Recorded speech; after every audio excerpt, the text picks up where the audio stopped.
Yeah. Should I start Yes. now? Okay, I thought you were about to introduce the other guests. No, you can go thanks a lot, Felix, Daphne, and also Christopher for the invitation. The title of my contribution is Anomaly Detection, the mathematization of the abnormal in the metadata society. In a book from 1890, the French sociologist Gabriel Tarde was already recording the rise of information surplus and envisioning a bright future for the discipline of statistics as the new eye of mass media. He wrote, "The public journals will become socially what our sense organs are vitally. Every printing office will become a central station for different bureaux of statistics, just as the retina is a bundle of spatial nerves, each of which register its characteristic impression on the brain. At present, statistics is a kind of embryonic eye, like that of the lower animals, which see just enough to recognize the approach of enemy or prey." A further evolution of that primitive eye, today's algorithmic vision is about the understanding of global data sets according to a specific vector. The eye of the algorithm records common patterns of behaviors in social media, suspicious keywords in surveillance networks, buying and selling tendency in stock markets, or the oscillation of a temperature in a specific region of the planet. These procedures of mass computation are pretty universal, repetitive, and robotic. In fact, they can be divided in two main functions: pattern recognition and anomaly detection. The two epistemic poles of pattern and anomaly are the two sides of the same coin of algorithmic governance. An unexpected anomaly can be detected only against the ground of a pattern regularity, and conversely, a pattern emerges only through the median equalization of diverse tendencies. My contribution attempts to cross this complex matrix. First, I want to underline once again the political transformation of the network society in the last years. That is the passage from the network form to the data center form. Second, I try to explain the idea of algorithmic vision. That is the new epistemic space generated by algorithms of data mining.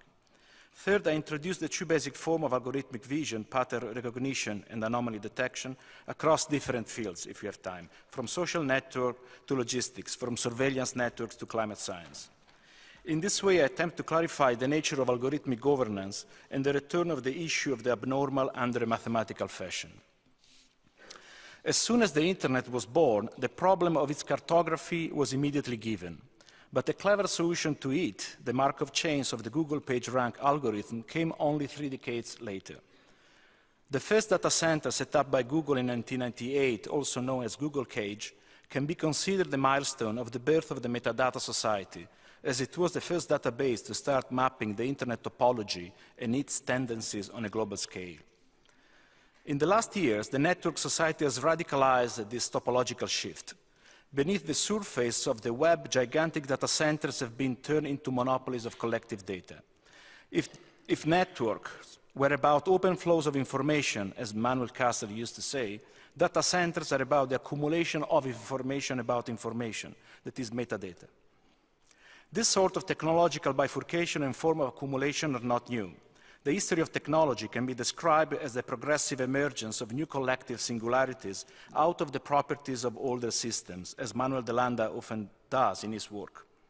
A continuous bifurcation of the machinic phylum, labor bifurcated into energy and information, information into data and metadata, metadata into patterns and vectors, and so on. Specifically, metadata disclose the dimension of social intelligence that is incarnated in any piece of information. As discussed recently, by mining metadata, algorithms are used mainly to do 3 things. First, to measure the collective production of value and extract network surplus value, like in the case of Google and Facebook business models. Second, to monitor and forecast social tendency and environmental anomalies, as in the different surveillance programs of NSA or in climate science. Third, to improve the machinic intelligence of management, logistics, and the design of algorithms themselves. For instance, search algorithms learn continuously from the way we use them. So, what is then the perspective of the world from the point of view of such mass algorithms? What does the eye of the algorithm for data mining actually see? Modern perspective was born in Florence during the early Renaissance, thanks to techniques of optical projection imported from the Arab world. where they were first used in astronomy, as Hans Belting reminds us in a crucial book. The compass that was oriented to the stars was turned down and pointed toward the urban horizon. A further dimension of depth was added to portraits and frescoes, and the new vision of the collective space inaugurated. It was a revolutionary event of an epistemic kind, yet very political.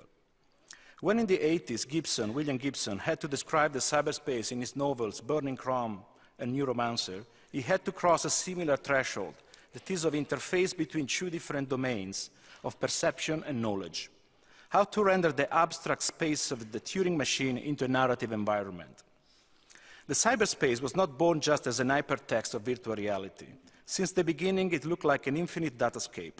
The buildings of the cyberspace were originally blocks of data, and if they resembled three-dimensional objects, it was only to domesticate and colonize an abstract space.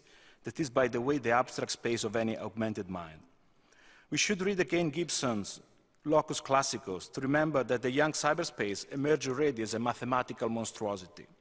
He said of the cyberspace, a graphic representation of data abstracted from the banks of every computer in the human system, unthinkable complexity, lines of light range in the non-space of the mind, clusters and constellations of data, like city lights receding. The intuition of the cyberspace was about the meta-navigation of vast data oceans. The first computer networks just happened to prepare the terrain for a vertiginous accumulation and verticalization of information that would occur only in the age of data centers. The internet is not the cyberspace.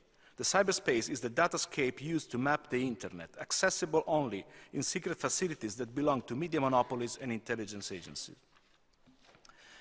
In his last interview with Wired magazine, Edward Snowden has revealed an artificial intelligence system allegedly employed by NSA to preempt cyber war by monitoring internet traffic anomalies. This program is called Monstermind, and apparently it is designed to fire back against the source of a malicious attack without human supervision. Tart's definition of statistic as a biomorphic eye to detect enemies was prophetic, a prophecy we can extend now to supercomputers. Anomaly detection is a technical term of data analysis that has become recently a buzzword in business solution of any kind, together with other technical term that is pattern recognition. What does an algorithm see when it looks at the datascape? The only way to look at vast amount of data is to track patterns and anomalies. Despite the different fields where they operate, from social networks to weather forecasting, from war scenarios to financial markets, algorithms for data mining appear to operate along two universal functions, pattern recognition and anomaly detection. So, what's pattern recognition? It is the recognition of a similar query emerging in search engine, similar consumer behavior in population, similar data in seasonal temperature, the rise of something meaningful out of a landscape of apparently meaningless data, the rise of a gestalt against a cacophony. On the other way, anomalies are results that do not conform to a norm. The unexpected anomaly can be detected only against a pattern regularity. And conversely, a pattern emerges only through the median equalization of diverging tendencies. So, anomaly detection and pattern recognition are the two epistemic tools of algorithmic governance. And here mathematics emerge already as a new epistemology of power. Another program by DARPA, starting in 2010, is probably much more interesting to clarify algorithmic governance. It is called ADAMS, the acronym for Anomaly Detection at Multiple Scale. But this one is somehow public. You can find online some information, so it attracts less curiosity. This program is dedicated to detection of threat by individuals within a military organization, and its application to the social scale can be much more nefarious than Monstermind. Curiously, it has been developed to forecast, to guess the next Edward Snowden case, the next traitor, or to guess who will be the next crazy sniper shooting his mates out of the blue, back from Iraq or Afghanistan. How does it work? Again, the algorithm is designed to recognize patterns of behavior and detect anomalies, diverging from the everyday routine. It is supposed to identify a dangerous psychological profile just analyzing his mail traffic and looking for anomalies. What is shocking is that the system is promoted as an inevitable solution for human resource management in crucial organizations as intelligence agencies or the army. But the same identical system can be used, and is already used, to track social networks, for instance, that provide real-time information in critical geopolitical areas or online communities. Anomaly detection here is the mathematical paranoia of the empire in the age of big data. The two functions of pattern recognition and anomaly detection are applied blindly across different fields. This is one of the awkward aspects of algorithmic governance. An interesting case is the software adopted by the Los Angeles Police Department, developed by a company called Predpol, founded by Jeffrey Brantingham, an anthropologist, and George Moeller, a mathematician. The algorithm of Predpol is said to guess 2 times better than a human being the block of Los Angeles where a petty crime is likely to happen. It follows, more or less, the broken window theory based on decades of data collected by LAPD. What is surprising is that the mathematical equation developed to forecast earthquake waves along the San Andreas Fault are applied to forecast also patterns of petty crime across Los Angeles. This gives you an idea of the universalistic drive of algorithmic governance and its weird political mathematics. It is uncanny, or maybe not, to frame crime as a sort of geological force. In a recent essay for Reflux Journal, the artist Ito Stalder recalled the role of computation in the making and perception of everyday digital images. Computation entered the domain of visibility a while ago, as we know. Any digital image is codified by an algorithm intervenes to adjust definitions, shapes, and colors. But aside from this productive role of algorithms, we can also trace a normative one. One of the big problems, for instance, of companies like Google and Facebook is to detect pornographic material and keep it away from children. It's a titanic task with some comical aspects. Ito Stalder found that specific algorithms have been developed to detect specific patterns of the human body and their unusual combination in position that would suggest that something sexual is going on. Some parts of the human body are very easy to simplify in a geometric form. There is an algorithm, for instance, designed to detect assholes, which are geometrically very simple. Of course, the geometry of porn is complex, and many offensive pictures manage to skip the filter. In general, what algorithms do here is to normalize the abnormal in a mathematical way. According to Deleuze, Foucault explored with his idea of biopolitics the power relation between regimes of visibility and regimes of enunciation. Today, the regime of knowledge has expanded and exploded towards the vertigo of augmented and artificial intelligence. The position between knowledge and image, thinking and seeing, appear to collapse, not because all images are digitalized, that is to say, all images are turned into data, but because a computational and algorithmic logic is found at the very source of general perception. The regime of visibility collapses into the regime of rationality. Algorithmic vision is not optical. It's about the general perception of reality via statistics, metadata, modeling, mathematics. Whereas the digital image is just the surface of digital capitalism, its everyday interface and spectacular dimension, algorithmic vision, it is the computational core and invisible power. Canguilhem, Foucault, Deleuze, and Guattari, the whole French post-structuralism and post-colonial psychiatry have written about the history of abnormality and the always political constitution of the abnormal. The big difference in comparison with the traditional definition of biopolitics is that in the society of metadata, the construction of norms and the normalization of abnormalities is a just-in-time and continuous process of calibration. A norm that is no longer defined from above, but calculated from below. The norm as an emergent property. Today, the abnormal re-enters the history of governance and philosophy of power in a mathematical way, as an abstract and mathematical vector. Algorithmic governance is about steering along these vectors and navigating an ocean of data by recognizing waves of patterns, and in so doing, taking a decision anytime an anomaly is encountered, taking a political decision when 1,000 anomalies rise their head and make a new dangerous pattern emerge.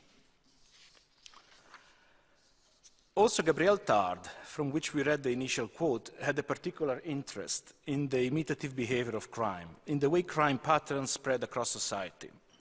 Nevertheless, a more progressive aspect of Tard's research was his focus on the cooperation and imitation between brains, the way in which new patterns of knowledge and civilization emerge. William Gibson already dedicated to the issue of pattern recognition the homonymous novel from 2003. As we know, this fundamental capacity of perception and cognition was also investigated by the Gestalt School here in Berlin a century ago. However, Gibson brings pattern recognition to the full scale of its political consequences. People do not like uncertainty, he wrote. One of the basic drives of human cognition is to fill this existential void by superimposing a reassuring pattern. Never mind if under the scheme of a conspiracy theory, like it happened after 9/11.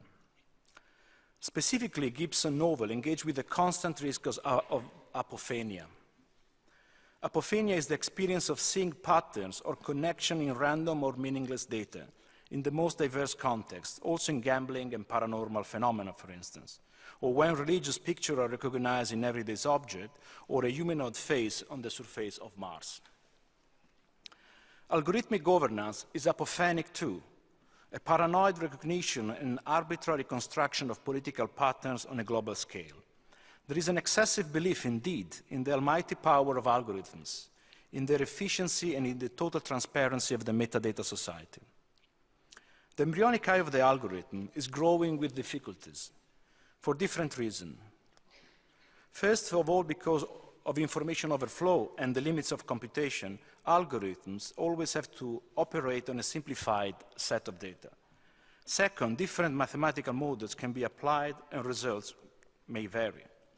Third, in many cases, from military affairs to algo trading and web ranking, algorithms often influence the very field that they are supposed to measure.